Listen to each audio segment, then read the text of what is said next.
Okay, so you are coming to Kansas City on May 10th. Obviously, this is your Lifetimes tour, and we're talking about your album 143. But Lifetimes, people who love your music from the get-go, from the beginning, can they expect to hear some of that magic as well? Of course, I have such a responsibility to the audience to give them that nostalgic feeling. I mean, some people there heard California Girls when they were 13 and they're totally different people now. They're grown. And my audience is 8 to 80. So I want to sing all the ones that they know. And I always love ending the show with firework, and everybody loves dancing to that one. Doesn't matter how big of a fan or even just a passerby you are. Okay, so your music always for me evokes a lot of emotion. You know, I think of I Kissed a Girl, I think of like Firework, I think of Roar, which was my anthem on my runs when I was so ready to be done. And I put that song on and it just kept me going. So for me, your music evokes such emotion in so many different ways. Is that your goal with when you're creating music? Yeah, I mean, I think music in general gives us the opportunity to feel, and feeling is a lot of information that we all need to have. You know, I think sometimes we're just all stuck in our head, but this show definitely, you're going to get into your body because you're going to be moving. It's a dance party. Everyone's invited. It's a constant BPM, and please wear sensible shoes. Please wear sensible shoes. I love that. Now, since you have last toured, you have done a lot of things, but maybe one of the biggest is you've become a mom to Daisy. How has that impacted how you approach not only music, but life? Oh my gosh, it's changed everything, and it's given it so much more color and so much more life. I know for sure that this show will start at 8:30 because I understand what it's like to get kids excited and then have to try and get them back into bed, especially if it's a school night.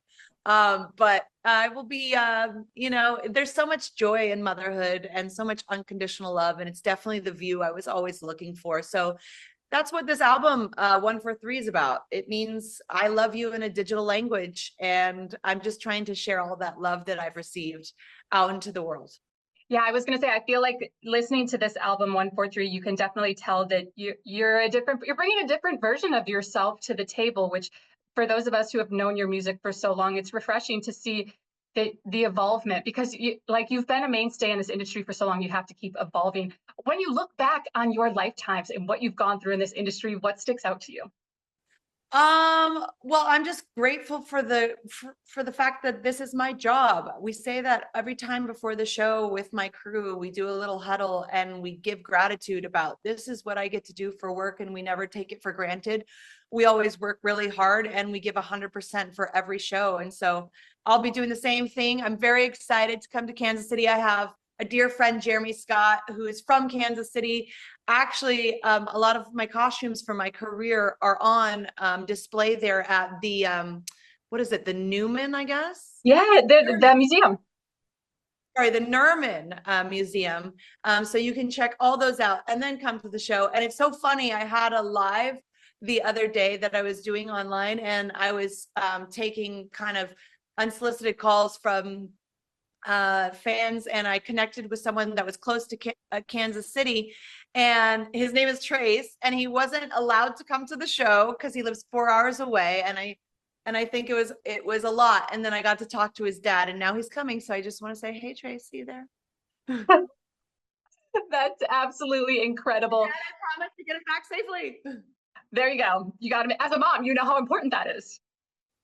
Oh, it's everything. It's everything. So we want to give them a great time and give them a great message and get them moving their body as well and have fun with their friends. So that's what that night is about. The Lifetimes tour. So I know that angel numbers are a big thing for you. That was album 143. You said that was a big angel number for you. I don't know if you realize this, but I kind of was doing some research for this, and it's 7 years since you toured.